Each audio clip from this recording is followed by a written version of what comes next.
Whoa! Huh! Yeah! What is it good for? Absolutely nothing. Oh, whoa! Huh! Yeah! What is it good for? Absolutely nothing. Listen to me.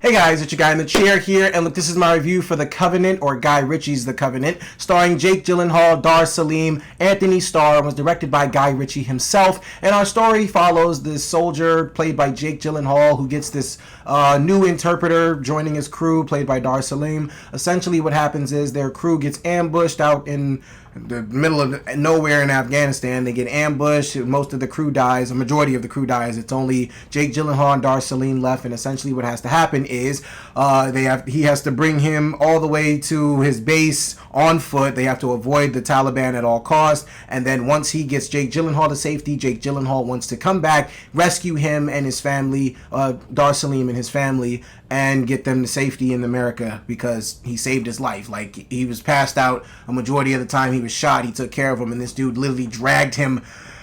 I don't even know how many miles that was in that film, but watching him drag this dude on foot across mountains, just all types of terrain and all just types of environments out there in the desert, man, it was crazy. Like, that was intense. I'm not even gonna lie to you guys, I was not looking forward to this movie whatsoever, just because the trailers weren't necessarily eye-popping to me. I'm not the biggest war movie fan, like, if I'm being real. Like, I enjoyed them. Like, American Sniper's a good movie, Lone Survivor, but the last the last true war movie that actually made me go crazy and it makes me actually go wow, that was a really good film, was Hacksaw Ridge. But other than that, I enjoy movies like 13 Hours and things like that, but they don't necessarily make me too excited. They're not ever going to be on my most anticipated list. But actually the trailers weren't that good, and the fact that Jake Gyllenhaal coming off of Ambulance, I don't know, that just left a really bad taste in my mouth, and seeing Jake Gyllenhaal just made me go, do I really want to sign myself up for that again? But Jake Gyllenhaal's amazing, so that's on Michael Bay. Michael Bay, shame on you for making me think Jake Gyllenhaal was going to disappoint me in this film, because he damn sure didn't. But look, as far as what I liked about this film, look, Jake Gyllenhaal and Dar Salim are the focal point of the entire film. This thing is called The Covenant. It's about those two's brotherhood and their commitment to each other, and it's amazing to see. Their relationship in the film is the driving point.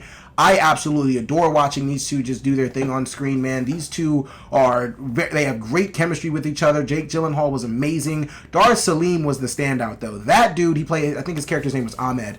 That guy was easily the standout of the entire film. I mean, like I said, I had to watch this dude carry Jake Gyllenhaal across all different types of environments out there, and it was just amazing. That was incredible to see. The action sequences are very fun. I'll say this, the first half of this movie is definitely a lot more exciting than the second. The way the trailer made it seem the exact opposite. Actually, the trailer made it seem like the first half of the movie is going to be pretty slow, and then once Jake Gyllenhaal has to go back and rescue Dar Salim's character Ahmed, that was going to be where the movie kind of picked up in its intensity and things like that, making it seem like it was Jake Gyllenhaal as a one-man army just coming back and just, taking on the entire Taliban, which in a sense it is, but of course, it's a movie, so it's not John Wick, so he's not doing this just willy-nilly, just going there's tactical, aspects to the film as well, because it's a military film, you got to keep it real. I'll say this though, Guy Ritchie did an incredible job of keeping his Guy Ritchie, I'll describe him as Guy Ritchie isms. If you've seen a Guy Ritchie movie, normally The Gentleman, it has a more upbeat kind of,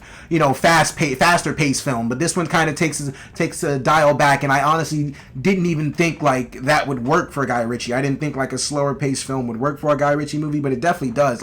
He definitely still keeps away to his music choices. A1. Guy Ritchie always has good music in the film. Honestly, great dialogue. Like I said, the characters have all great relations with each other, but the focal point of the movie, Jake Gyllenhaal and Dar Salim for sure.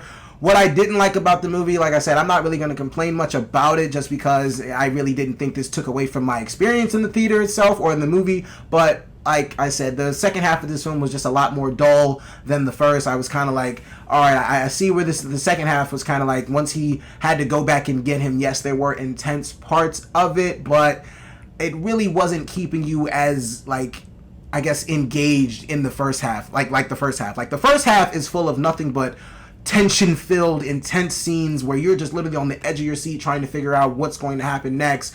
And, you know, you're really trying to see if, like, how they're going to survive situations like these. And like I said, honestly, one of the best parts of the film is watching Ahmed drag Jake Gyllenhaal's character across 1,000 kilometers or however many miles they went across the desert, man. That was an incredible part of the film. Just watching him, like watching these two act in general was very fun. Watching these two have their performances, I really enjoyed that. Don't really have much other complaints about the film, honestly. Like I said, it's a war film, so I mean, they're pretty straightforward. They have an objective to complete, they complete it, and it is what it is. We go home, and as long as it ain't, you know, too much bullshit going on, we can have a good time with those. And honestly, that's what this is. Overall, it's nothing more than just a really good war movie. Honestly, it's up there with, like I said, Lone Survivor was good. American Sniper's a little higher tier than this film, but definitely a Lone Survivor type movie. If you like Lone Survivor, you'll love this movie. And honestly, for all those reasons and so many more, guys, I'm going to give Guy Ritchie's The Covenant a 3.25 out of 5 stars. Alright guys, so Guy Ritchie's The Covenant. Have you seen it? What did you think about it? Be sure to like, share, subscribe, all that good stuff, so much more. Leave comments, and guys, thank you so much for watching. I really do appreciate it. Look, this is your guy in the chair. More content coming to you soon.